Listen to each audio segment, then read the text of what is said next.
Alors, bienvenue à toutes et à tous. Voilà, hop, attends, on a cliqué en même temps. Donc toi, tu fais le partage, Moi, moi j'ai je fait fais ça, oui, l'accueil. d'accord, d'accord. Mettons-nous d'accord, on partage le travail. Ok, attends, je vais juste faire ça, j'aime bien. Donc, bienvenue à toutes et à tous sur ce webinaire. Merci beaucoup d'être présents avec nous ce soir. Donc, je me présente rapidement. Je m'appelle Joy Robert. Je suis depuis quelque temps facilitatrice, depuis un peu plus longtemps formatrice et coach, et tout ça en gestion et gouvernance collective. Et à ma droite, Yvan. Voilà, qui fait tout pareil. Accessoirement, on est en couple et en collaboration. Voilà, donc on fait du collectif multiniveau. Voilà. Donc, le programme pour ce soir, nous allons faire une petite séance d'introduction. Ensuite, on va venir voir les 3 sujets qui étaient annoncés dans ce webinaire, à savoir la dynamique d'équipe, les problèmes et leviers qu'on peut rencontrer en général assez fréquemment ou des fois, de temps en temps, dans les équipes. Et puis surtout, venir tenter de répondre à cette question, mais comment la gouvernance peut-elle nous aider? Tout ça devrait tenir à peu près dans 1 heure. Et puis, on aura un temps de questions-réponses à la fin. Si vous avez des questions brûlantes, vous pouvez nous les mettre dans le chat. On verra si on les prend au fur et à mesure ou bien si on se les garde pour la fin. Et comme annoncé aussi, le webinaire est donc filmé.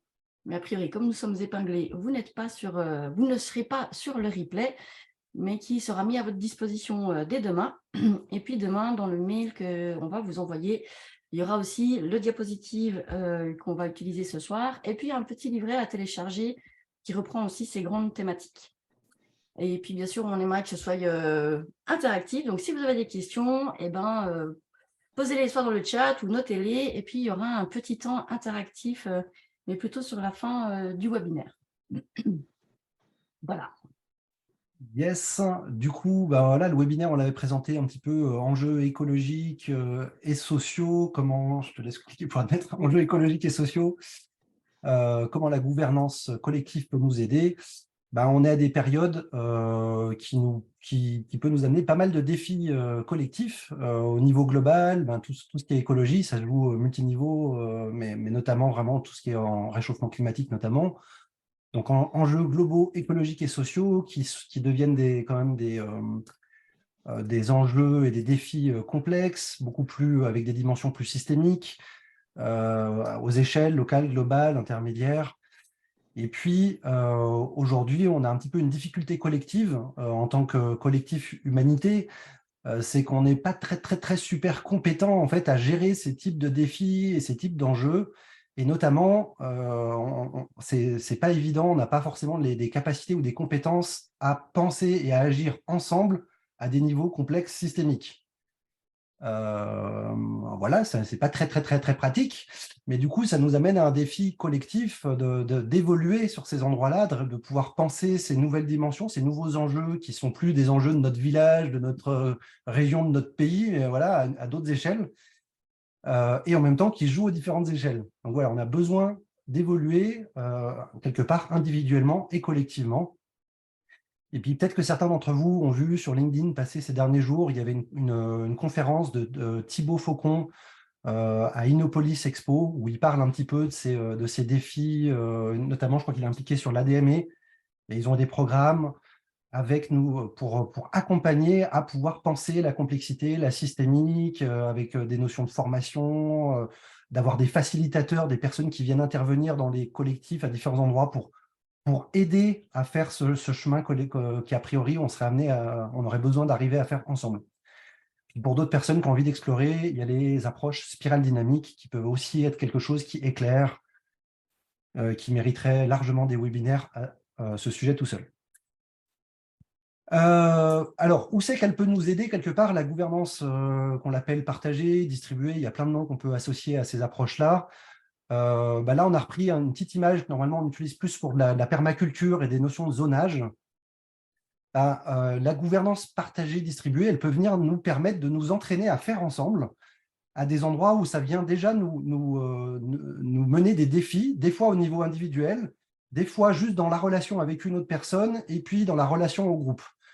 Et du coup, comment dire, il y a déjà à ce niveau-là, en fait, pour beaucoup de personnes, c'est un endroit où il y a des difficultés, il y a des obstacles, de réussir à le faire comme ça, entre guillemets, en bonne intelligence collective.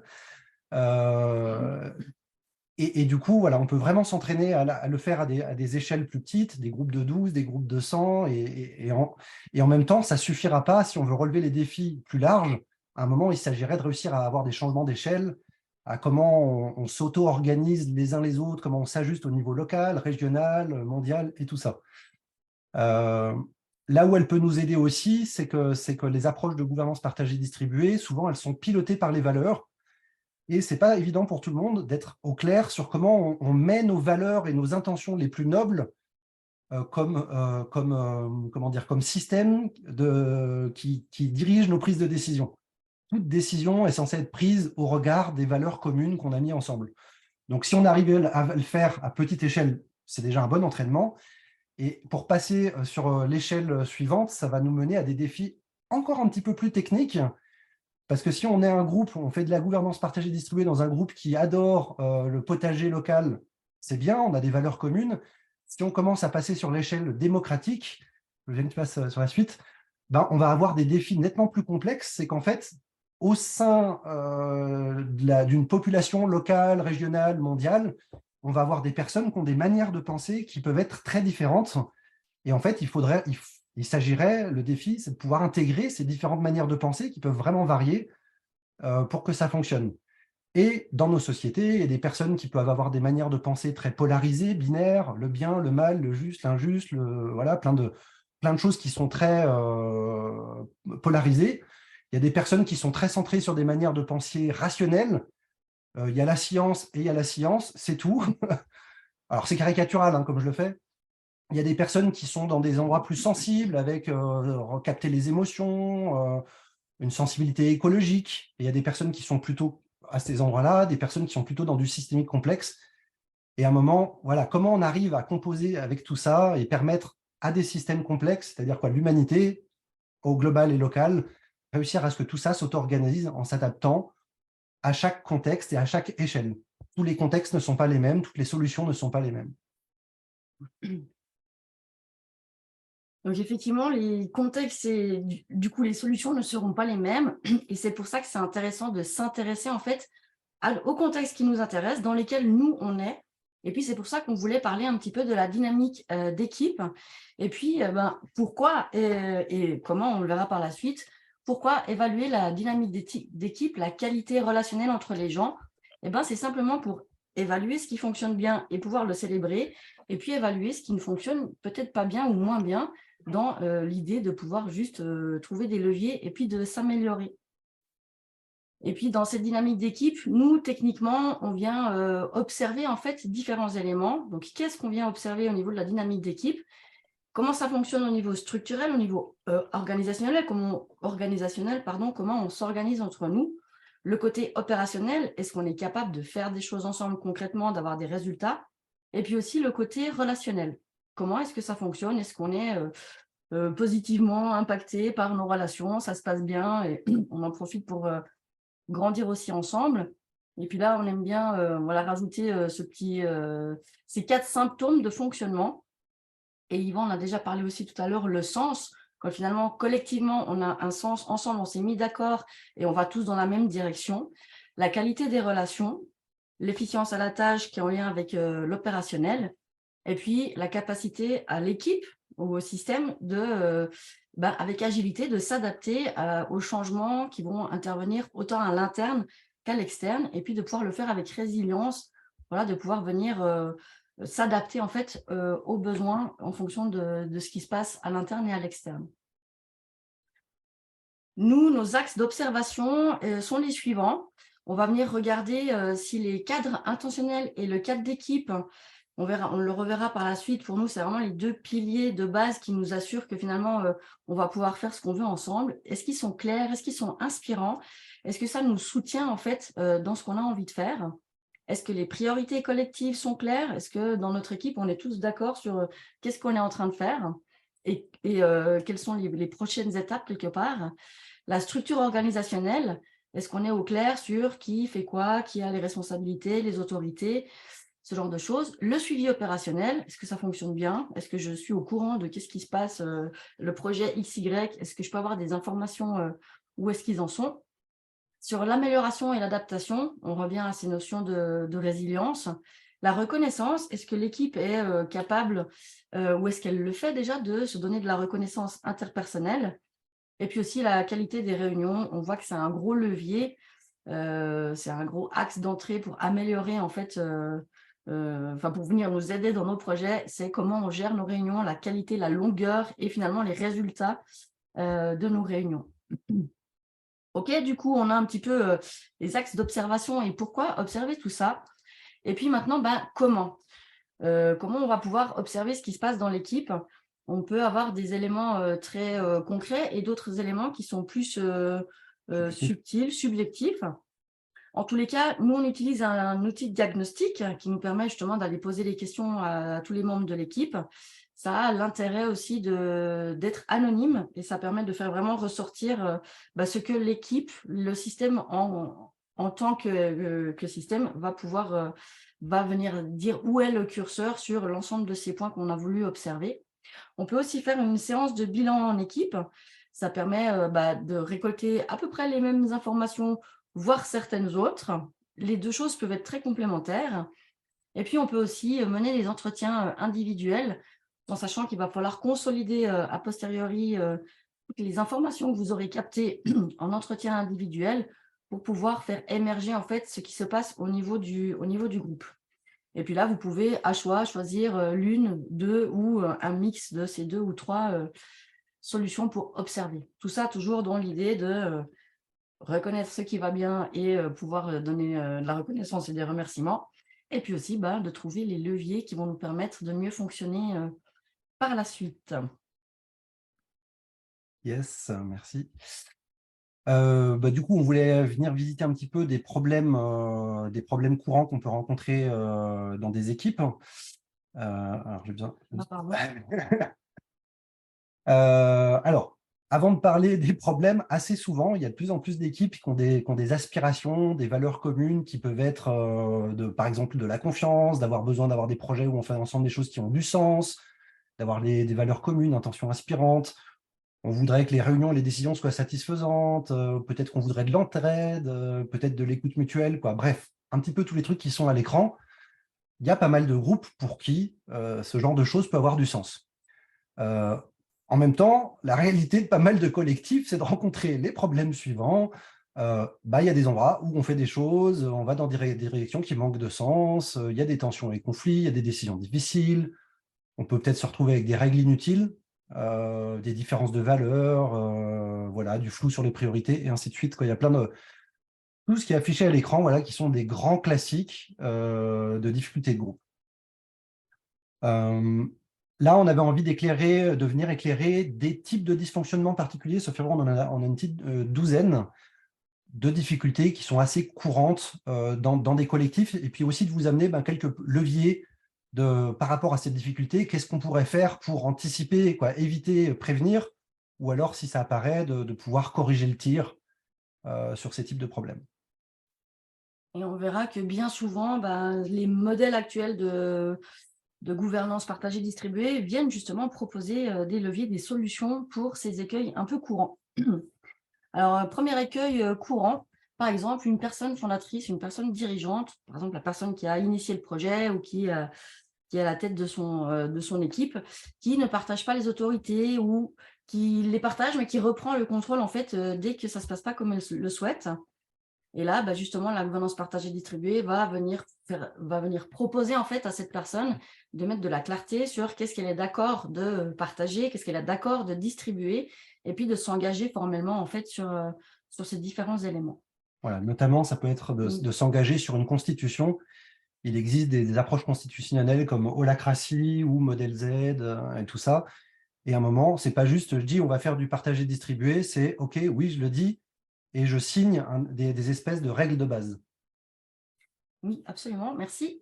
Au niveau du cadre intentionnel et des valeurs, c'est un écueil qui peut ne pas se voir tout de suite, mais qui, quand les choses ne sont pas très claires au départ, ça peut faire allez, disons-le, exploser le groupe quelques mois ou quelques années plus tard, parce que finalement, on se rend compte a posteriori qu'on avait un manque de clarté et d'alignement sur les intentions et les valeurs communes du projet. Et puis pour ça, la gouvernance partagée distribuée va venir faire des propositions pour se mettre d'accord et décrire clairement quel est notre cadre intentionnel, quelles sont nos intentions, sachant que nos intentions et nos valeurs communes, sachant que ça va être notre dirigeant le plus haut de toute notre structure d'organisation. Et c'est au regard de ce cadre intentionnel que nos décisions vont être prises. Voilà, que ce soit des décisions individuelles ou collectives. Donc, en Absolument. fait, on change de modèle où c'est plus un dirigeant qui est en haut, c'est les intentions, les valeurs qui sont placées tout en haut. Et ça peut être des valeurs qui concernent ce qu'on fait ensemble, le pourquoi on le fait, une vision du monde qu'on cherche à nourrir. Donc, on peut avoir plusieurs éléments qu'on vient mettre là-dedans et qui nous servent de référentiel, où tout est au service de ça. Et ça, c'est déjà un des éléments importants qui va nous aider justement à faire nos projets ensemble. La formalisation, l'écriture, ça va nous permettre d'éviter, par exemple, une difficulté, ça va être des décisions qui sont informelles, qui sont prises par oral, et que du coup, on va les remettre en question plus facilement par la suite, parce qu'on se souvient tous de choses différentes par la suite, ou alors qui sont rédigées, mais qui ne sont pas forcément partagées. Donc là aussi, la gouvernance partagée distribuée vient avec une proposition de formalisation, vraiment des informations stratégiques qui structurent votre organisation, et puis aussi s'assure de les rendre accessibles à tous les membres de l'organisation. La valeur de transparence est aussi très importante, on y reviendra par la suite. Un écueil aussi récurrent, c'est une organisation floue, on ne sait pas exactement qui fait quoi, qui est responsable de quoi, qui a autorité sur quoi, ou alors qu'il y ait un déséquilibre en fait dans la distribution des autorités. Et là, de nouveau, le levier, ça va être de clarifier la structure au maximum, de partager et distribuer aussi les autorités et les responsabilités, et puis, et surtout, de permettre à chaque membre en fait, de l'organisation de venir ajuster en fait, cette organisation, toujours en regard de notre raison d'être, de notre intention commune, pour que finalement, la structure d'organisation corresponde au maximum à ce qui est souhaitable pour faire ce que vous avez envie de faire. Ouais. Juste pour compléter, assez souvent, on entend parler de gouvernance partagée ou de gouvernance distribuée. Donc, partagée, ça sonne gouvernance horizontale, où on décide tous ensemble. Distribuée, peut-être que chacun peut décider. Et en fait, il y a vraiment un enjeu sur l'organisation et les autorités de trouver un bon équilibre et de partager des endroits qui sont les plus importants, qui nous mettent d'accord sur les intentions les plus hautes, et puis de distribuer suffisamment pour qu'on ne soit pas complètement pris par le groupe où tout doit se passer en groupe, mais que chacun puisse avoir de l'autonomie au sein de l'équipe et du système. Mhm. Un autre écueil récurrent et qui peut être très chronophage et énergivore, c'est les réunions et les prises de décision. Des réunions qui génèrent des discussions difficiles, des échanges improductifs et épuisants, des décisions où on essaye on essaye parfois de trouver des consensus sur une recherche systématique de consensus sur les décisions qu'on doit prendre, une grosse perte de temps. Et puis finalement, des fois, le consensus n'est pas forcément la meilleure solution pour laisser l'équipe aller de l'avant. Donc là aussi, la gouvernance partagée distribuée vient avec des processus de réunion très précis, avec un facilitateur qui va venir faire la distribution de la parole. Et déjà ça, c'est un levier majeur pour des équipes, parce qu'en fait, on n'a pas appris à fonctionner comme ça. Moi, je peux vous partager vite fait. Ma première expérience de la gouvernance partagée distribuée a été un très gros rejet, parce que je me suis retrouvée dans une réunion où je ne comprenais pas qu'il y avait une distribution de la parole et j'avais l'impression de ne pas pouvoir parler quand je voulais, et c'était le cas en l'occurrence. Et du coup, je me suis dit, mais en fait, je ne peux pas dire ce que je veux. Et par la suite, en intégrant en fait ces modèles, parce que du coup, j'avais compris à quoi servait le processus de la réunion, parce qu'il soutenait quelque part ce qu'on voulait réaliser pendant la réunion, fait que je me suis dit, évidemment, ces processus sont pertinents. Et puis, une fois que je les avais intégrés, j'ai trouvé ça très intéressant. Pareil pour les processus de décision, il y a des processus qui existent que je ne connaissais absolument pas. La fameuse décision par consentement, mais aussi d'autres, les consultations, le jugement majoritaire, qui nous permettent de prendre des décisions collectivement de manière très intéressante. Ouais. Je voulais juste revenir sur le fait qu'à un moment, tu disais le consensus, en fait, c'est quoi, la recherche de consensus systématique, ce n'est pas une bonne idée. Et déjà, souvent, en fait, pour beaucoup de groupes, il y a une confusion entre consensus et consentement. Donc, la différence, nous, notre manière courte de le faire, le consensus, tout le monde est pour la décision, le consentement, personne n'est contre. Ça a l'air subtil comme petit détail, mais ça fait une très grosse différence. Il y en a un qui est basé sur nos préférences, sur ce qu'on souhaite, et l'autre qui est sur notre zone de tolérance, qui est souvent beaucoup plus large. Voilà. Merci.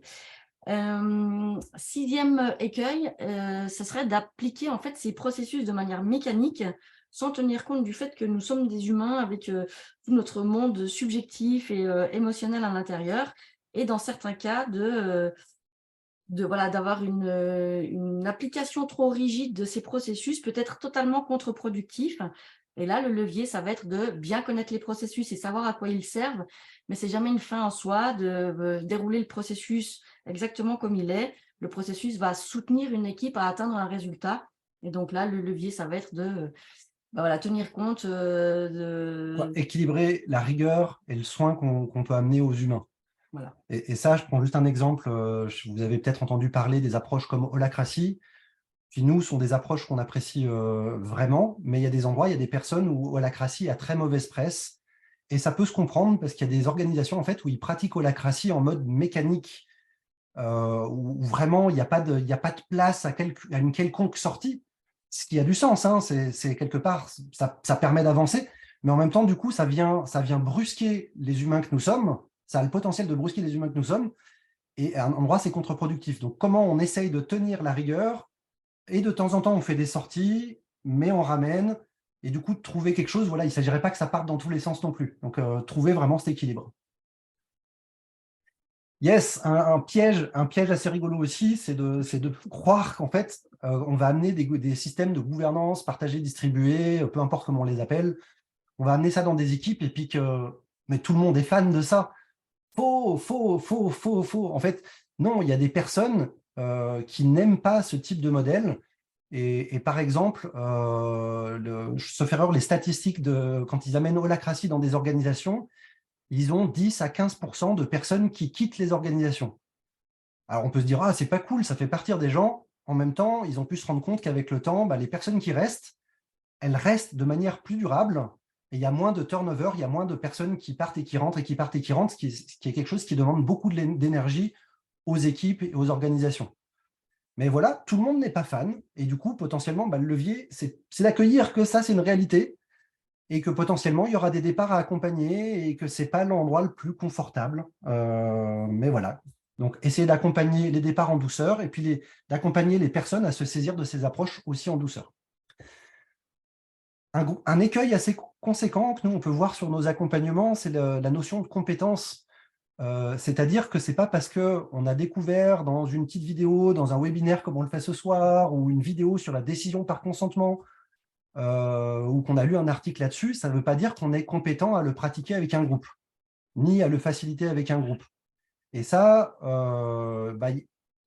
voilà, il y a des groupes, des équipes qui, quelque part, ne se donnent pas les moyens de se saisir, d'intégrer ça et de devenir compétent de manière autonome. Alors voilà, peut-être ça fait un petit peu bizarre parce que nous, on vend des services de formation et tout ça. Oui, certes, c'est clair, mais on ne le fait pas pour rien. On le fait parce qu'on essaie d'aider des groupes pour que ça marche, et que du coup, on a un vrai enjeu de création de compétences pour que les personnes puissent pratiquer ces choses-là et que ça marche. Et pas juste qu'elles pratiquent des choses qui ne marchent pas. Quand c'est bien fait, a priori, ça marche. Des écueils sur le manque de clarté, sur les libertés qu'on a au sein de l'organisation, et puis aussi des responsabilités qu'on peut avoir.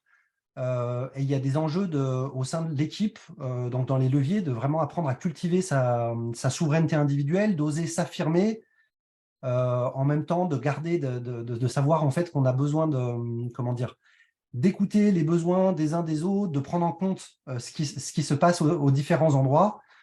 Donc la gouvernance partagée distribuée, elle va amener de la clarté en fait sur qu'est-ce qu'on attend d'une personne, d'un membre de l'équipe. Quelles sont les zones où il y a de la liberté, quelles sont les zones où il y a des devoirs, donc des droits et des devoirs, qui sont vraiment liés les deux. Le facteur humain et l'ego, ça, il y a un endroit dans les équipes, un gros écueil, c'est le fait qu'en fait, comment dire, les conditions, les règles en fait, de fonctionnement collectif ne sont pas suffisamment définies. Et en fait, du coup, ça laisse la place à des égos de s'exprimer et à devenir, à faire des batailles d'arguments, de contre-arguments. Et ça, c'est quelque chose, quand les égos sont en mode bataille, ça réduit notre sécurité au sein du groupe. En tout cas, pour beaucoup de personnes, c'est insécurisant.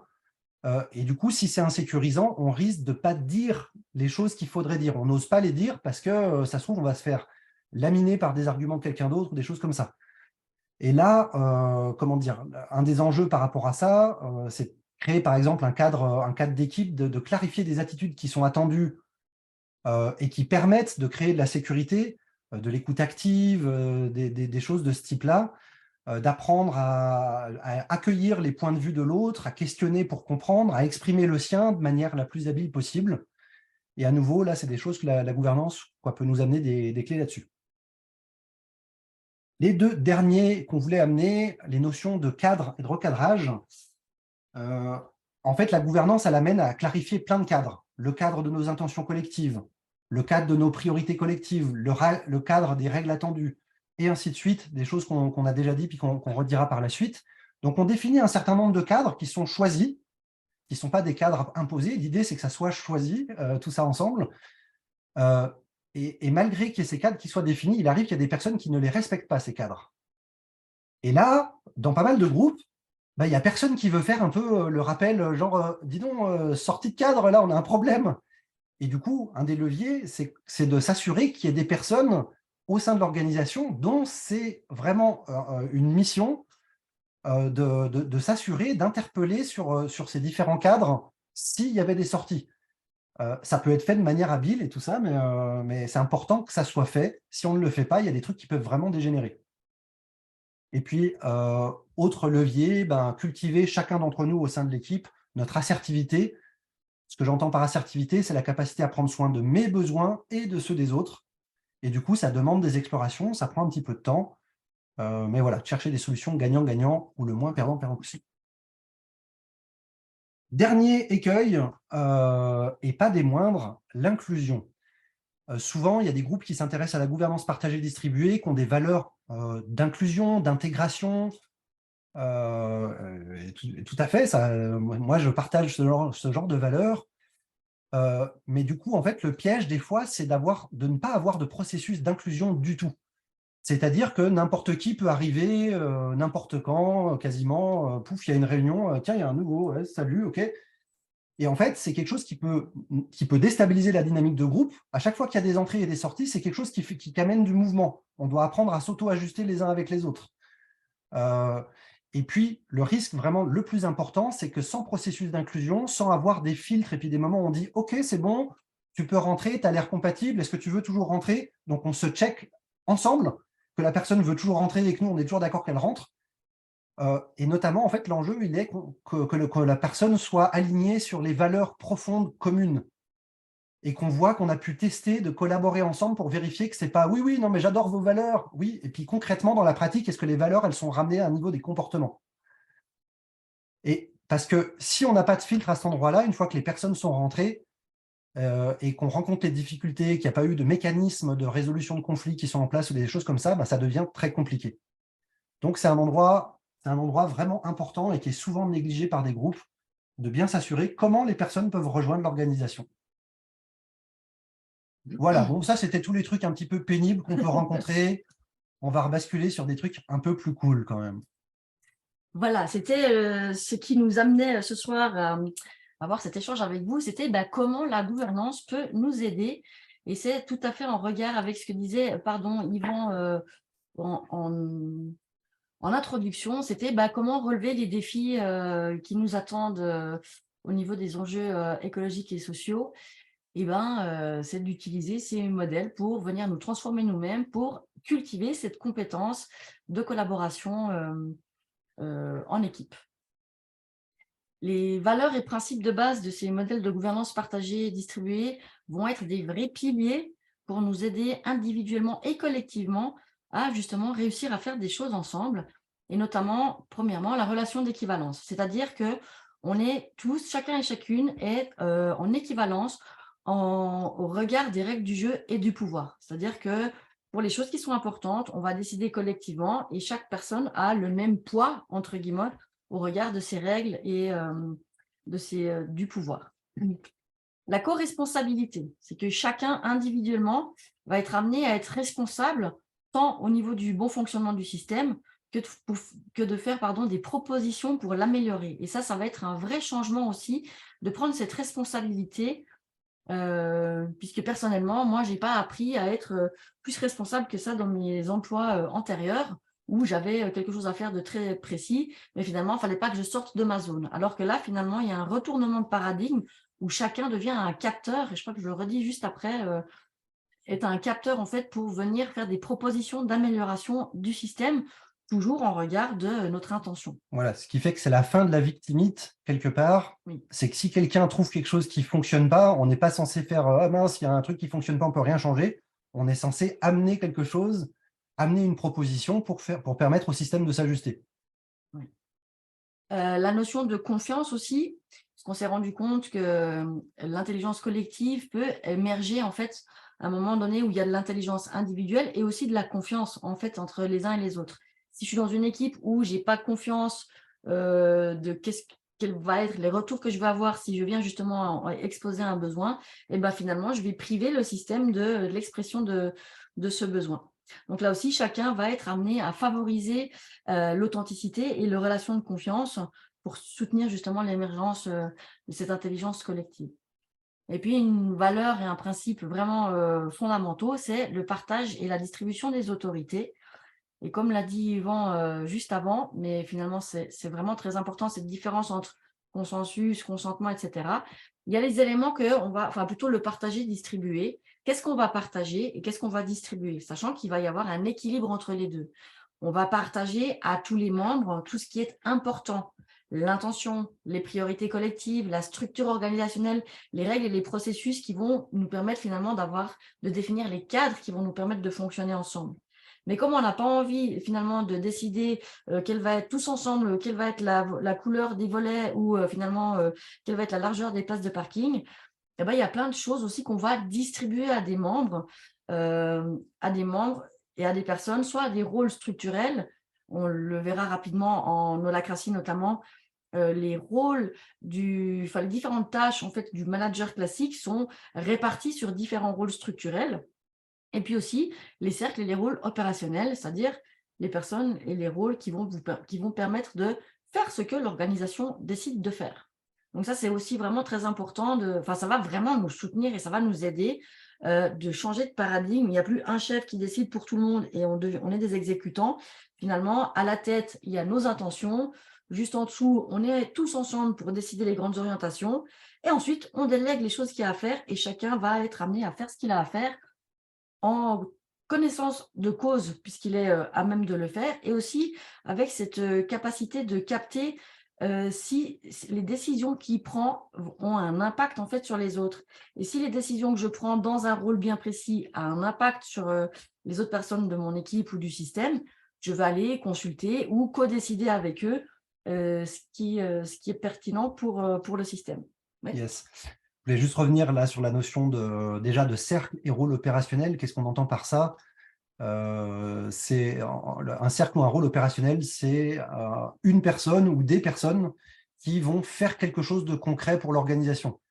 Ça peut être cultiver le potager, ça peut être gérer une salle de réunion, ça peut être entretenir le bâtiment, gérer des aspects administratifs, des choses comme ça. Donc vraiment, ils font des choses précises pour participer au fonctionnement du système. Les rôles structurels, eux, c'est typiquement des rôles comme facilitation, mémoire, qu'on appelle souvent secrétaire. Il y en a d'autres, mais notamment ceux-là avec le rôle facilitation qui, lui, il anime les processus de réunion, les processus de décision, et il les fait d'une manière rigoureuse quelque part, avec rigoureux mais soin de l'humain. Et le rôle mémoire, il est plutôt là pour la documentation, pour le côté, les décisions sont documentées. Il n'y a pas de choses qui sont discutées de manière oralement. Les discussions sont validées, documentées et mises à disposition des membres, par exemple.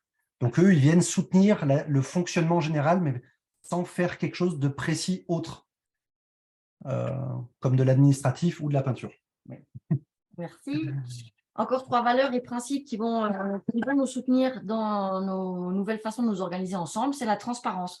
On a un petit peu l'impression d'enfoncer des portes ouvertes de temps en temps, mais on se rend compte aussi que ce n'est pas partout le cas. Dans certains cas, des décisions sont prises, on l'apprend a posteriori ou ce genre de choses. Donc là aussi, la gouvernance partagée distribuée, une des valeurs de base, c'est la transparence. C'est-à-dire que toutes les informations qui concernent l'organisation, les règles du jeu, les décisions, qui a les autorités, pardon, sont accessibles à l'ensemble des membres. Pardon. La liberté, là aussi, l'autonomie, l'initiative et la responsabilité individuelle sont favorisées par ces nouvelles formes de gouvernance. Et comme je le disais juste avant, tout en ayant une forte conscience de comment mes décisions impactent le système. Et si jamais je prends des décisions qui vont venir impacter des autres rôles ou des autres cercles, je vais à minima aller consulter et potentiellement co-décider. Je peux avoir autorité sur la décision, mais néanmoins, comme elle va venir impacter d'autres, eh ben, j'ai cette conscience de ne pas prendre de décision hors sol quelque part. Et puis, une dernière valeur et principe relativement important, les règles du jeu sont évolutives, c'est-à-dire que tout ce qu'on va décider, eh ben, quelque part, on va pouvoir venir l'adapter avec agilité pour que finalement, l'ensemble de nos règles du jeu nous permettent de nous adapter en fait aux besoins, qu'ils soient internes ou externes, pour que finalement notre organisation soutienne notre intention et ne devienne pas quelque part le but, c'est de s'organiser. Non, non, le but, c'est de réaliser notre intention et pour ça, en fait, on va s'organiser. Et parfois, notre organisation elle a besoin d'être modifiée. Et là aussi, tout un chacun va être à même de pouvoir venir capter en fait les besoins de modification structurelle. On a besoin d'un nouveau rôle, on n'a plus besoin de ce rôle-là, je propose de le supprimer. Voilà. Et que là, finalement, on est dans cette relation d'équivalence où tout le monde va pouvoir venir bonifier nos règles du jeu. Et puis l'ensemble en fait de ces valeurs et principes de base, on a pu le constater, moi je le constate régulièrement, ça va vraiment venir soutenir une transformation individuelle et qui va venir favoriser cette transformation collective parce que finalement, comme le disait Yvan en introduction, de mettre en place la gouvernance partagée distribuée à un niveau micro, eh ben, va venir nous entraîner en fait à apprendre à fonctionner plus collectivement pour finalement relever les défis qui seront plus au niveau méso ou même macro. Tu veux rajouter Yes, c'était juste un tout petit retour sur les règles du jeu évolutif, notamment sur le fait que, comme j'ai cité les constitutions, Lacratie, Modèle Z, en fait, c'est des modèles, c'est des constitutions qui proposent des règles qui permettent par la suite de réajuster les règles. C'est quelque chose d'assez magique. Donc, c'est des espèces de méta-règles du jeu de base qui ne sont pas super précises pour chaque collectif, mais qui vont permettre de préciser tous les trucs qu'il y a besoin de préciser pour les collectifs. Ce qui est quand même quelque chose d'intéressant. Du coup, comme disait Joy, ça nous fait des transformations individuelles et collectives. Et un exemple de transformation qu'il peut y avoir, c'est de basculer, d'avoir un mode de pensée, de quitter le mode de pensée qu'on retrouve encore beaucoup, gagnant-perdant. Notre cerveau, il a tendance à faire des espèces de raccourcis. Il y a plein de biais cognitifs, il a plein de bugs. Il a plein de trucs super, mais il a plein de bugs aussi. Et par exemple, des fois, il a tendance à penser le truc binaire, genre, soit je gagne, tu perds, soit tu gagnes, je perds. Je me suis embrouillé. C'est toujours moi qui Voilà. gagne. Ah, pardon. Sauf que voilà, ce mode de pensée binaire, l'un ou l'autre, c'est faux. C'est un bug de l'esprit. Pour de vrai, en fait, on peut représenter ça au moins sur 4 axes, sur 2 axes. Il y a le jeu qui peut gagner ou perdre, le tu qui peut gagner ou perdre. Mais du coup, ce n'est pas l'un ou l'autre, ce n'est pas juste gagnant-perdant ou perdant-gagnant. Ça nous ouvre la possibilité d'être perdant-perdant aussi. Perdant-perdant ensemble. Nul, ça, ce n'est pas celui qu'on cherche. Mais ça arrive souvent, en fait, que dans des échanges, des négociations qui sont un petit peu compliquées, des fois, en cherchant à bien faire, pouf, on se retrouve sur un truc qui est perdant pour tout le monde. Une des idées sur les modèles de gouvernance partagée distribuée, c'est d'essayer d'être systématiquement dans une recherche de gagnant-gagnant. On pourrait même dire gagnant-gagnant-gagnant, je ne vais pas aller là-dessus aujourd'hui, mais que ça soit gagnant pour une partie et pour l'autre.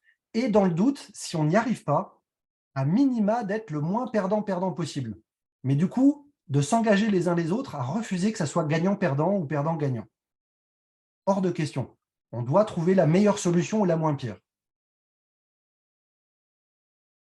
Et puis, petit élément aussi un petit peu sur ce que ça nous fait cheminer. Donc, j'imagine que vous avez l'habitude de tout ce qui est entreprise, hiérarchique et tout ça, qui est basé pas sur des liens d'équivalence, mais des liens de subordination. Donc, il y a des personnes qui ont le pouvoir sur les autres, pas le pouvoir avec. Et du coup, potentiellement, on a une personne dirigeante qui a peut-être même un conseil d'administration au-dessus. On a des managers, et puis en bas, il y a des personnes qui sont les personnes du bas qui doivent faire employés. La gouvernance partagée distribuée, elle nous amène plutôt sur des approches holarchiques. Donc, une approche holarchique, c'est basé, ça vient du mot holon. Qu'est-ce qu'un holon? Un holon est un tout composé de tout plus petits et faisant partie d'un tout plus grand. Donc, on retrouve ça partout dans la nature, du niveau de la particule élémentaire à l'atome, à la cellule, à l'organe. Et chaque niveau plus grand est plus complexe, mais pour que les niveaux complexes fonctionnent bien, ils doivent prendre soin des niveaux plus simples. C'est-à-dire qu'un humain, si je ne prends pas soin de mes organes, il y a un organe qui ne marche plus, l'humain ne fonctionne plus. Donc, pour être un humain complexe en bonne santé, je dois prendre soin de mes organes, de mes cellules, de mes atomes, de mes particules élémentaires et tout ça. Et du coup, les approches holarchiques mettent des mécaniques en place qui permettent qu'on prend soin des besoins plus grands, plutôt macro, et des besoins plutôt plus petits, mais micro. Merci. Du coup, on enchaîne avec, au-delà des valeurs et des principes de base de ces modèles de gouvernance partagée distribuée, nous, on aime bien 4 principes de gouvernance collective. Donc voilà notre carte représentée ici avec ces 4 grands principes. Le premier, la direction par l'intention. On en a déjà dit, mais on va renfoncer le clou parce que c'est super important. Donc l'intention, elle est claire, elle est inspirante, elle est commune et elle est au-delà de tout, c'est au regard de ça qu'on va prendre toutes nos décisions. Le soutien, l'intelligence collective, parce qu'au-delà de nos intentions, on est une équipe. Et si l'équipe dysfonctionne, on peut bien faire ce qu'on veut, on peut amener tous les outils qu'on veut, ça ne marchera pas. Donc finalement, ça, ce sont les 2 piliers qui vont permettre en fait que votre projet fonctionne bien. Et à partir de ça, une fois que vous avez une intention qui est claire et inspirante et commune, partagée, et que vous avez mis en place des soutiens à l'intelligence collective, eh ben, on a cette mécanique de gestion de projet en 4 étapes et puis de gestion par besoin. On va y revenir rapidement. Donc ça, c'est vraiment cette question de notre phare, de notre intention commune. Je le redis une dernière fois, idéalement, elle est claire et elle est inspirante pour tous les membres. Ce n'est pas juste certains, c'est vraiment pour tous les membres. Elle consiste à mettre, la gouvernance partagée distribuée consiste à mettre cette intention vraiment au-delà de toutes les personnes qui, quelque part, on la met à la direction de notre organisation. C'est elle qui nous dirige, qui nous sert de référence pour toutes nos décisions et toutes nos actions. Tout devrait être au regard de cette intention commune. Et on voit là nos petits holons qui sont représentés par des ronds sur notre image sur la droite. Tout le monde va dans le même sens au niveau de l'intention commune. Et ça nous permet d'éviter justement la dispersion par la canalisation de l'énergie collective. Voilà. Ce qui fait que si le cadre intentionnel n'est pas clair, eh ben, les équipes risquent de se disperser, d'aller dans des endroits différents, et au final, on n'a pas le même projet. C'est ça. Et ça, effectivement, c'est un élément qu'on peut se rendre compte assez tardivement dans les projets. Tout d'un coup, on réalise que, en fait, on n'était pas tout à fait d'accord sur cette notion-là. Donc, c'est un élément qui prend un petit peu de temps à déterminer au départ des projets, mais néanmoins, ça vaut la peine de prendre ce temps pour justement s'assurer de cet alignement. Parce qu'une fois qu'on est bien aligné, quelque part, on voit bien, il y a tout qui pousse dans le même sens. Au niveau du soutien à l'intelligence collective, nous, on aime bien travailler avec un cadre d'équipe rapide ou un cadre d'équipe, mais je vais vous la faire courte parce que je vois le temps qui file. Il y a certains éléments qui soutiennent vraiment le fait que la confiance soit établie entre les membres. Il y a des petites choses un petit peu, voilà, comme on en a, c'est des petites choses, mais qui font des vraies différences. Prendre soin du temps collectif, être à l'heure, respecter les horaires, prendre la parole synthétiquement et claire, rester centré sur le sujet, pas s'éparpiller, écouter activement, respecter la prise de parole, ça veut dire s'assurer de comprendre ce que l'autre dit. On s'est rendu compte qu'en intelligence collective, si on ne comprend pas ce que dit l'autre, on ne pourra pas interagir de manière intéressante. Voilà. Donc, il y a une écoute active. Ça ne veut pas dire que je suis d'accord avec le point de vue de l'autre, mais je m'assure de l'avoir vraiment véritablement compris. Là aussi, la responsabilité de l'expression de son propre point de vue, ce que je dis me concerne moi, avec mes biais, mes croyances, etc. Et différencier aussi les faits subjectifs, mes enjeux subjectifs des faits objectifs vécus. Ce que je dis ne vient finalement que de mon point de vue personnel. un non-jugement, pas de dévalorisation des autres. Là aussi, on a l'impression d'enfoncer des portes ouvertes, mais finalement, ça peut faire une vraie différence au niveau de l'équipe. Et on ne fait pas de débat pour convaincre, on fait des échanges d'idées. C'est OK, on n'est pas forcément d'accord, très bien. On n'a pas besoin de Se battre, voilà, pour et il convaincre n'y a pas de con à vaincre. non plus. Voilà. La confidentialité, bon là, c'est peut-être pas le cas. Non, feedback non plus. Feedback non plus. Voilà. Et la souveraineté, liberté individuelle, là aussi, c'est la responsabilisation, prendre soin de ses besoins, penser, se donner le droit de penser, d'exprimer ou non, d'être d'accord ou pas, de faire ce qui est bon pour soi. Et là aussi, c'est important. Et ce cadre d'équipe, il est lui aussi évolutif. C'est un petit peu Comme tous les éléments. comme tous les éléments de la gouvernance partagée distribuée. Et il est porté par tous. Quand on parlait des cadres recadrage, ça, c'est un cadre qui est important parce qu'il va définir comment on a envie de se parler. Et finalement, si j'observe que mon acolyte sort du cadre quand il me parle, eh ben, tout un chacun est censé, non, a l'opportunité en fait de recadrer et de rappeler sur ce cadre d'équipe. Voilà pour les 2 premiers principes. Le troisième, donc nous on utilise, qui nous vient du Dragon Dreaming, et qui utilise en fait, c'est une approche où on fait de la gestion cyclique d'organisation ou de projet, typiquement des cycles de 6 mois. On pourrait faire des cycles de 3 mois, des cycles d'1 an, mais typiquement 6 mois, où tous les 6 mois, on va prendre un temps pour rêver, un temps pour planifier, du temps pour agir, et puis du temps pour célébrer. Donc, la célébration, c'est plutôt, on prend du temps pour regarder qu'est-ce qui s'est fait et qu'est-ce qu'on aurait pu faire mieux potentiellement. Le rêve, qu'est-ce qu'on voudrait, donc ça nous donne une orientation pour les mois à venir. Le plan, on structure tout ça. L'action, on agit, on agit, on agit. Donc, certains aspects qui sont théoriques. Le rêve, le plan, c'est bien beau d'avoir des beaux rêves et des beaux plans, mais ça ne fait pas avancer le schmilblick. L'action et la célébration qui sont dans la pratique. Donc, l'action, c'est assez évident. J'agis, c'est pratique. La célébration, pourquoi c'est dans la partie pratique? C'est qu'on célèbre quelque chose qui s'est passé, qui a été expérimenté, goûté. Et puis, on a 2 étapes qui sont plutôt internes de ce qui se joue en nous, donc plutôt célébration et rêve, ça se joue au niveau de l'individu ou de l'équipe. Et puis, des parties qui sont plutôt externes et qui agissent dans l'environnement avec le plan et l'action. Donc, nous, on utilise vraiment, on a des réunions régulières qui viennent visiter tout ça, et ça nous permet de faire le lien avec des cycles d'énergie dans la dynamique de groupe et dans la vie du projet. Souvent, quand on est ensemble et qu'on se met à rêver ensemble, pour peu qu'on soit d'accord sur nos rêves communs, ça fait « ouais, super, on a ce projet de potager qui fait rêver tout le monde avec des fruitiers, avec une petite table, c'est génial, on est tous copains, lune de miel ». Et puis, et du coup, ça fait monter le niveau d'énergie, c'est cool. Après, ce qui se passe, c'est que dans le cheminement, on arrive, il y a des décisions à prendre, il y a des trucs qui ne se passent pas comme on veut, on doit commencer à négocier pour planifier où est vraiment le banc, quelle est la couleur. OK, ça tire sur l'énergie, potentiellement on vient dans l'action, il y a encore d'autres choses qui peuvent être plus compliquées, ça tire sur l'énergie, et potentiellement ça peut nous couler dans le plan et dans l'action. Tirer, tirer, tirer, puis en fait on se plante, il y a des gens qui partent, ils n'en peuvent plus, et ainsi de suite.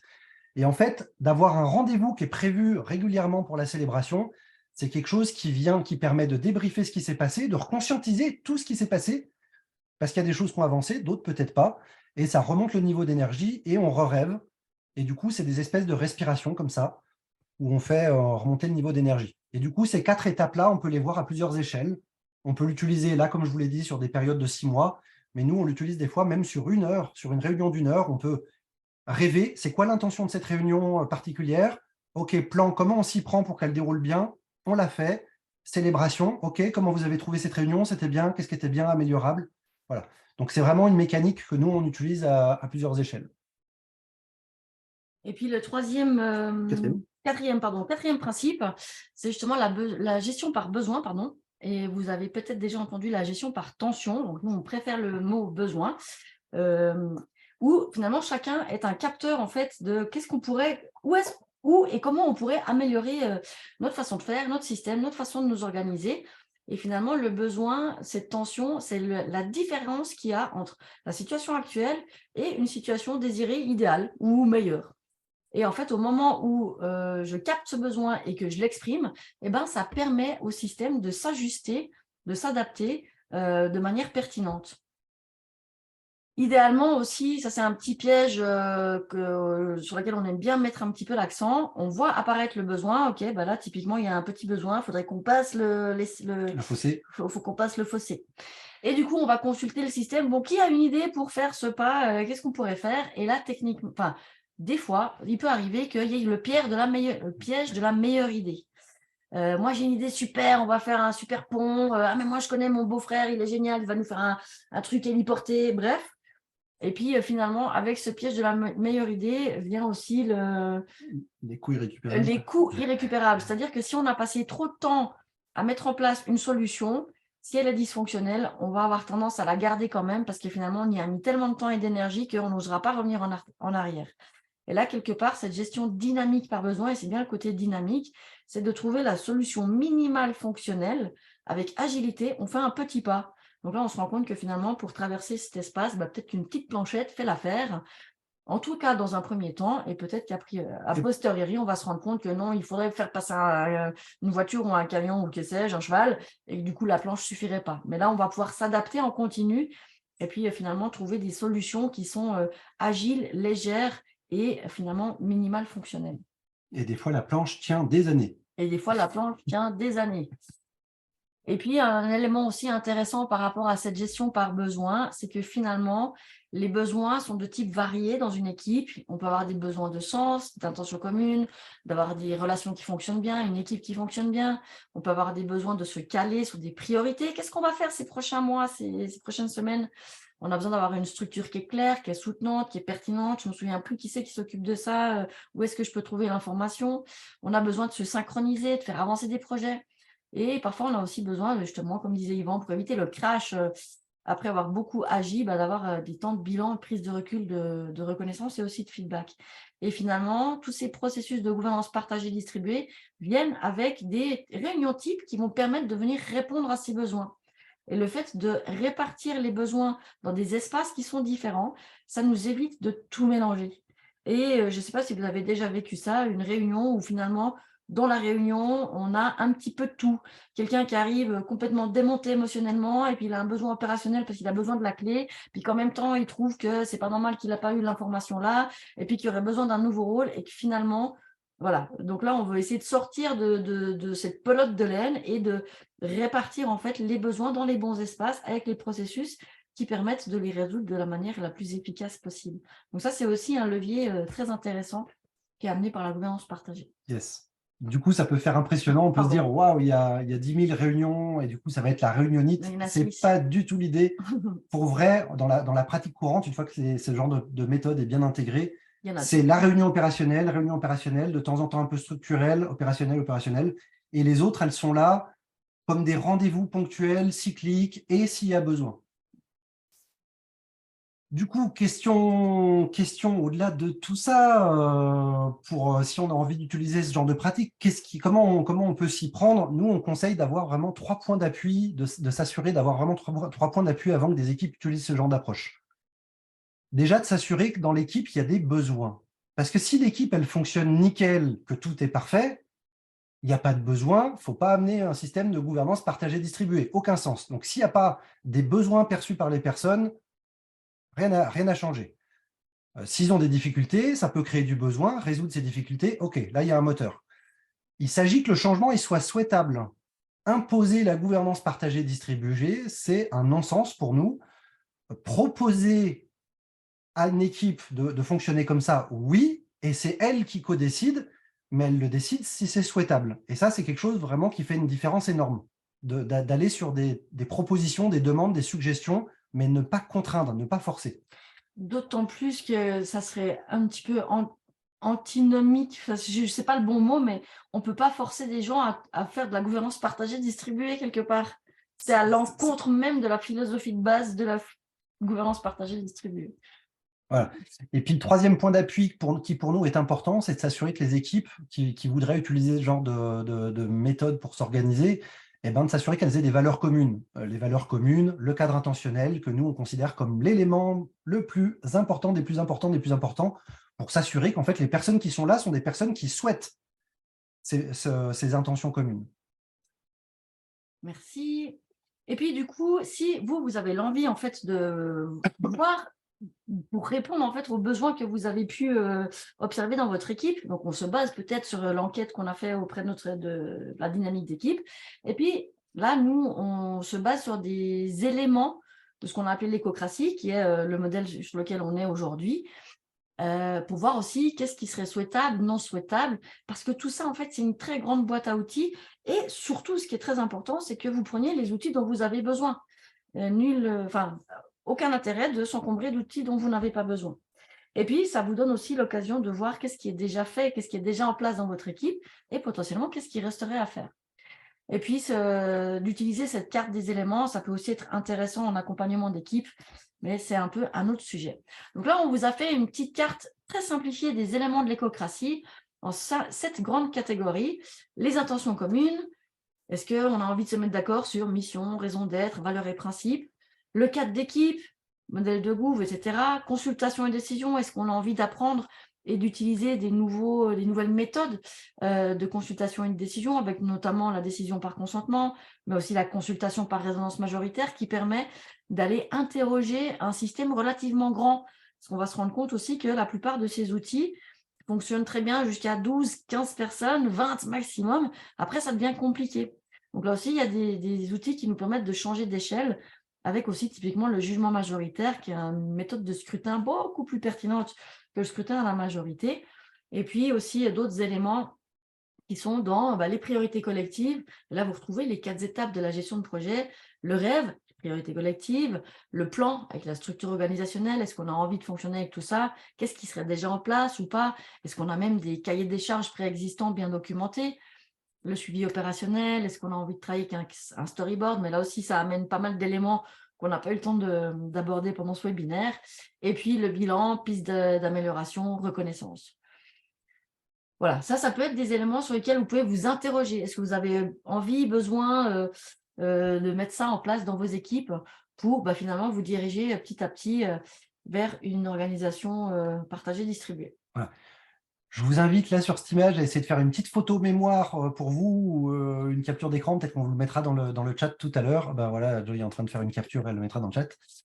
Parce qu'on vous demandera un petit peu plus loin, un petit peu, vous, dans un projet, typiquement un projet collectif que vous avez, c'est quoi la situation? Est-ce que les intentions communes sont claires ou pas? Est-ce que le cadre d'équipe, les valeurs et principes d'équipe sont clairs ou pas? Et ainsi de suite. Est-ce qu'on définit des priorités collectives? Est-ce qu'on a bien distribué, partager et distribuer les tâches avec les cercles et les rôles, et ainsi de suite. Donc, ça pourra vous aider peut-être à faire un petit bilan. Il y aura un petit temps d'échange entre vous par la suite. Au niveau de la mise en place, du coup, au-delà des piliers qui étaient présentés et des éléments que Joy a amenés, nous, on distingue un certain nombre de contextes qui sont différents. Et en fait, en fonction des contextes, on peut utiliser des stratégies différentes. Par exemple, premier contexte, est-ce que c'est un projet où il y a aujourd'hui une personne seule qui a autorité, ou est-ce qu'on est dans un projet où c'est une équipe qui a autorité? Parce qu'il n'y a pas quelqu'un qui est plus responsable que l'autre, c'est directement une équipe de co-responsables. OK, ça crée déjà 2 contextes, et chacun de ces 2 contextes, ça peut être différent. Est-ce qu'on est dans un projet en création ou un projet en évolution? Et du coup, les stratégies ne sont pas forcément les mêmes. Il est parfois plus facile, il est assez souvent plus facile quand on crée un projet de zéro, on met toutes les bonnes pièces en place rapidement, et hop, après, on ajuste le système. Alors, quand il y a des trucs existants, des fois, il faut les faire évoluer, les faire transiter, faire changer les habitudes des personnes, et c'est parfois plus compliqué. Je dis parfois. Des fois, on n'est ni une personne qui a autorité, ni membre de l'équipe qui avons autorité. On est un membre de l'organisation. Dans ce cas-là, les stratégies sont un peu différentes. On peut pas décider seul ou décider en équipe de tout ça. En tant que personne n'ayant pas autorité, on va interpeller les personnes qui ont autorité, leur amener des propositions. Tiens, il y a ça qui existe, est-ce que vous voulez essayer? Et ainsi de suite. Et pareil, quand on est des intervenants externes, on vient potentiellement intervenir sur ces différentes cas de figure. Et systématiquement, nous, c'est comme ça en tout cas qu'on bosse. On s'assure d'analyser les besoins de l'équipe pour vérifier qu'il y ait des besoins. On fait un petit bilan sur ce qui est existant, sur ce qui est possible, souhaitable. Et puis, on fait régulièrement des diagnostics de la dynamique collaborative où ils remplissent un questionnaire, voire on fait des séances collectives pour vérifier qu'est-ce qui est perçu comme qui fonctionne bien ou qui ne fonctionne pas bien et qui serait améliorable. Du coup, une fois qu'on a évalué un petit peu ce contexte et ces différents paramètres, on vient vers les équipes avec des propositions qui sont adaptées à leur contexte, avec une ou plusieurs propositions pour qu'ils puissent voilà, explorer dans des bonnes conditions. Au-delà de ça, plusieurs cas de figure. Donc à gauche, plutôt ce qui est création. Comme je vous disais, la page blanche, ce n'est pas le pire. On part de zéro. Nous, on a une méthodologie, on a un truc, c'est un petit peu un espèce de mécanique tout droit. OK, on n'a rien, on va vérifier qu'on a des intentions communes, claires et inspirantes. On les crée, OK, ça c'est fait. Ensuite, on s'assure d'avoir un cadre d'équipe minimal, au moins pour démarrer, un petit truc. OK, c'est fait. Après, on rêve et on fait les priorités collectives. Quand on déroule les différents éléments des principes dans l'ordre, et ça structure tout au fur et à mesure. Génial. Dans le cas d'organisations, d'entreprises, d'associations existantes, donc on est dans de la transformation. Là, ça peut être plus complexe, ça dépend aussi des tailles des équipes. Et il y a plusieurs stratégies qui existent. Il y en a pas mal qui nous viennent de Frédéric Laloux dans son livre Reinventing Organization. Donc, par exemple, alors ça, je ne l'ai jamais expérimenté, mais il y a des entreprises qui ont créé une entreprise clone. Il y en a une qui fonctionne en pyramidale, il y en a une qui fonctionne en gouvernance partagée distribuée. Et puis, ils disent, ceux qui veulent aller là-bas, allez-y. Et du coup, potentiellement, ça migre. Et progressivement, le pyramidal disparaît et c'est le partagé distribué qui prend le relais. En l'occurrence, là, il citait des exemples où ça avait fonctionné. On peut aussi, au sein d'une organisation pyramidale, faire du changement isolé. Par exemple, on a une équipe qui s'occupe du SAV, service après-vente. OK, moi, je suis responsable, on est une équipe co-responsable du SAV pour cette entreprise. Et nous, est-ce qu'on pourrait fonctionner en gouvernance partagée distribuée? Oui, ça pourrait, au sein d'un système pyramidal. Donc, on peut amener certains de ces outils, voire beaucoup de ces outils, au sein d'une équipe qui est normalement dans une organisation qui ne pratique pas le reste. On peut faire des changements en cascade, c'est-à-dire, par exemple, commencer du comité de direction, et puis eux se mettent à fonctionner en gouvernance partagée distribuée, alors que tout le reste pyramidal. Ou alors commencer par la base avec des équipes terrain qui commencent à pratiquer ça, et ainsi de suite. Et puis du coup, remonter depuis le terrain vers la direction ou descendre de la direction vers le terrain. Il y en a qui font même des fois les deux. Des changements en parallèle, c'est-à-dire qu'il y a une équipe on dit dans une organisation, ceux qui veulent tester la gouvernance partagée distribuée, vous pouvez le faire au sein de vos équipes. Et du coup, il y a une équipe qui commence ici, puis une autre là, puis une autre là, alors que les autres sont en pyramidale. Et souvent, ceux qui font ça, ils font des échanges d'expériences. Ils se donnent du feedback sur ce qui marche bien ou pas dans leurs équipes pour apprendre. Et progressivement, l'idée, c'est que si on a des équipes qui fonctionnent bien avec ce genre d'approche, les autres vont avoir envie de copier et potentiellement de migrer progressivement vers ces approches. Voilà, d'autres approches, il y en a qui font le changement de modèle, genre aujourd'hui on est pyramidal, demain on passe en holacratie, hop, c'est demain, ça y est, on est en holacratie, donc le grand saut, c'est audacieux, il y en a qui l'ont fait, ça peut marcher. On peut faire du changement ciblé ou progressif. Par exemple, au lieu d'utiliser toutes les réunions que nous on propose, une équipe peut se dire, OK, non, nous on va faire la réunion opérationnelle. OK, on teste déjà ça, et puis si ça marche bien, on fera la réunion structurelle en plus, et ainsi de suite. Donc vraiment choisir des éléments et y aller petit à petit. Nous, ce qu'on a tendance à faire le plus avec les équipes, c'est les deux dernières.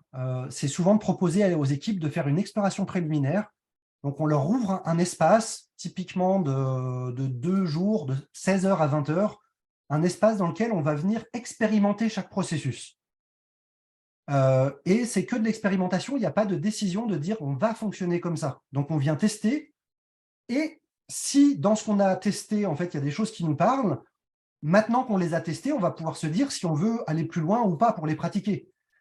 Et du coup, certaines équipes prennent tous les processus qui ont été explorés, d'autres en sélectionnent certains, d'autres rejettent. Statistiquement, en général, nous, on a beaucoup de personnes, beaucoup d'équipes qui prennent globalement la proposition complète. Mais voilà, ça fait un endroit où on fait un peu bac à sable, on vient jouer, on teste, et ça nous permet de se dire oui, c'est intéressant ou c'est pas intéressant. Et le levier suivant qu'on a, c'est vraiment d'accompagner les équipes sur la pratique, de permettre à des personnes de monter en compétence au niveau de la facilitation, au niveau d'être participant, parce que l'air de rien, en fait, comme disait Joy tout à l'heure, j'arrive dans ces nouveaux processus, je ne les comprends pas, c'est un peu compliqué. Donc, le temps que je me réhabitue et que je retrouve mes points de repère pour être confort, Et vraiment, on peut être vraiment confort dans ces processus. Donc voilà, pour les participants, pour les facilitateurs, et puis il y a d'autres enjeux, mais je passe sur ce coup-là. Voilà, on arrive au bout pour la partie un peu magistrale peut-être. Un peu peut-être. Donc là, l'idée, ce qu'on vous propose, c'est on va faire un Zoom breakout, on va créer des salles dans lesquelles vous allez être par 2, 3, c'est ça? Ouais. Et l'idée, c'est qu'avec les personnes avec qui vous vous regroupez, c'est d'avoir, vous avez, sauf erreur, une dizaine de minutes, et c'est d'échanger. Donc, une dizaine de minutes à 3, ça va vite, hein, c'est 3 minutes par personne, d'échanger dans les différents éléments qu'on vous a proposés, cadre intentionnel, cadre d'équipe, priorité collective, structure en règle cercle et rôle, gestion du suivi opérationnel, des temps de bilan. Pour vous, qu'est-ce qui pourrait être utile dans votre organisation? Peut-être ce qui est déjà en place ou peut-être ce qui est à mettre en place. Et si vous deviez faire 3 prochains pas, 3 prochaines actions par rapport à ça, ça serait quoi? Est-ce que ces consignes sont claires? C'est le temps de poser des questions si ce n'est pas clair. Parce qu'après, vous allez être dans les sous-groupes. On peut vous les copier-coller et les mettre dans le chat peut-être. Le chat, il passe pas dans les sous-sols. Le chat ne passe pas dans les sous-sols. Donc, on compte sur vous pour échanger. Voilà, qu'est-ce qui pourrait être utile pour vous dans vos organisations? Est-ce qu'il y a des choses déjà en place? Est-ce qu'il y a des choses à mettre en place? Et si on avait 3 prochains pas à faire dans cette direction, pour vous, ça serait quoi? C'est parti, on se retrouve dans 10 minutes. Voilà, du coup, on espère que vous avez eu bien du fun pendant ces 10 minutes, que vous avez pu échanger, que ça vous a donné des idées. On pourra revenir aussi là-dessus si vous avez des questions et des réponses. Et puis, juste avant de passer au temps de questions et réponses, on voulait vous dire un grand merci d'avoir participé à ce webinaire. Je tenais aussi à vous rappeler qu'on a un centre de ressources avec de la documentation, d'autres vidéos qui vont plus dans le détail sur ces thématiques-là. Et puis, je vous mettrai le lien aussi dans le mail que vous allez recevoir demain avec le replay du webinaire. Et puis, comme je vous avais dit, à télécharger le diaporama, donc ce document-là, et puis un petit document de synthèse. Et puis, si ça vous tente d'être tenu au courant de ce qu'on fait un petit peu autour de tout ça, je ne peux que vous inviter à vous inscrire à la newsletter, sachant que si vous êtes dans le centre de ressources, mais non inscrit à la newsletter, nous ne vous contacterons pas puisqu'on n'a pas le OK pour vous envoyer des informations.